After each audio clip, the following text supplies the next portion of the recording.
Living along the interstate might not seem like the ideal spot, but for a Sun Prairie couple, it was, until recently. Only News 3's David Douglas shows us how they say a road project has changed their lives and their livelihoods in ways they did not expect. There are two signs on the Scala family's property, and one has to do with the other. First thing they do is they turn and look to the north and say, well, there's a highway in the backyard. As you might imagine, attempts to sell the home are going not very well. Today's a pretty quiet day.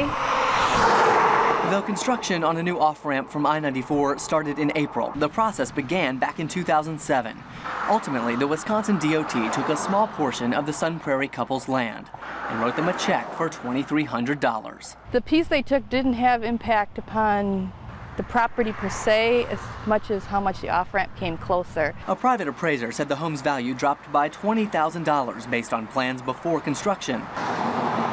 The DOT disagreed, saying in its appraisal the ramp was only moving slightly closer to the subject's northern lot line, adding, "This will not detract from the appeal or value of the owner's property and is considered to be a general benefit for the property and area."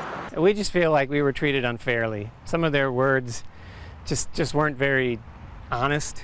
We wanted to talk to the DOT for this story, calling first on Wednesday, back on Thursday, and again on Friday. And nobody ever called us back. Treatment the Scalas say they've gotten used to.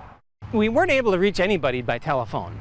We had to send an email, and then that was forwarded to what they called a Regional Department of Transportation manager. The Scalas say the changes, which brought with them lots of additional noise, have gotten in the way of their home photography business. And though they never minded living near the interstate, there was just never a sign this was coming down the road. But 13 years ago, this was not predicted for us. The DOT does have an appeal process giving 2 years for concerns. The Scalas say they did appeal, but the period ended before construction even began. And as they understand it, that process only deals with the issue of eminent domain, the taking of the land, but not the damage value to the rest of the property. They have moved from the home and are hoping to sell it, but feel they may be forced to let it fall into foreclosure. Again, the DOT chose not to return our phone calls for this story. And certainly a story I'm sure you're going to be keeping an eye on. News 3's David Douglas reporting. David, thank you.